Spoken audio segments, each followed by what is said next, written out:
La religione è importante in molti posti, ma in Brasile è veramente parte essenziale della vita.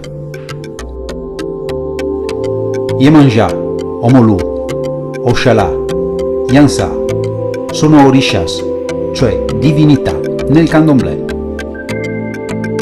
Una religione afro-brasiliana molto diffusa, in particolare a Bahia.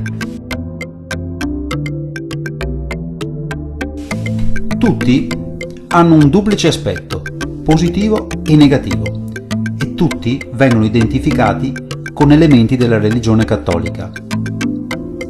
Iemanjá è la più importante figura femminile tra gli orishas, la sirena del mare che attira perché è mistero, fascino.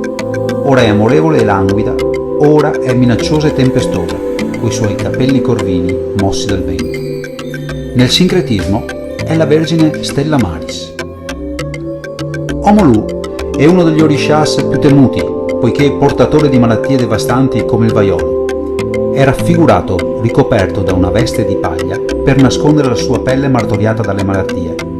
È però conosciuto anche come il medico dei poveri e nella sua versione caritatevole ha il compito di guarire gli ammalati e laddove questo non sia possibile facilitarne il trapasso.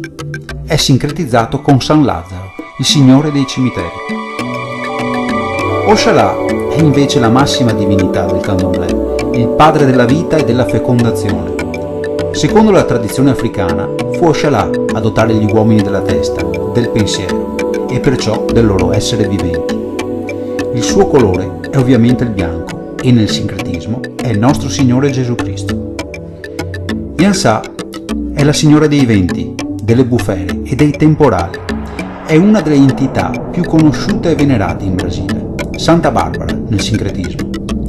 Yansá viene invocata soprattutto per difendersi dalle entità negative e, in un certo senso, può essere considerata una vera e propria esorcista.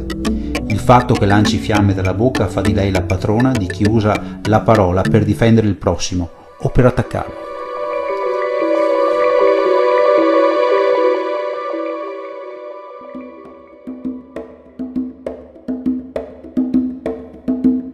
Sacca de farinha maiongue, uma nica de tostão.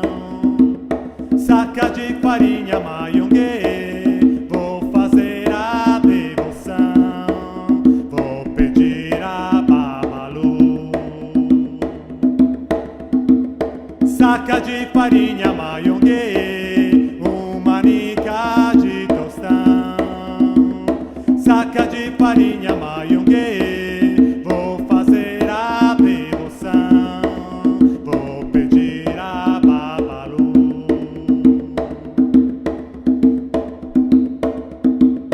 Sacca de farinha maiongue.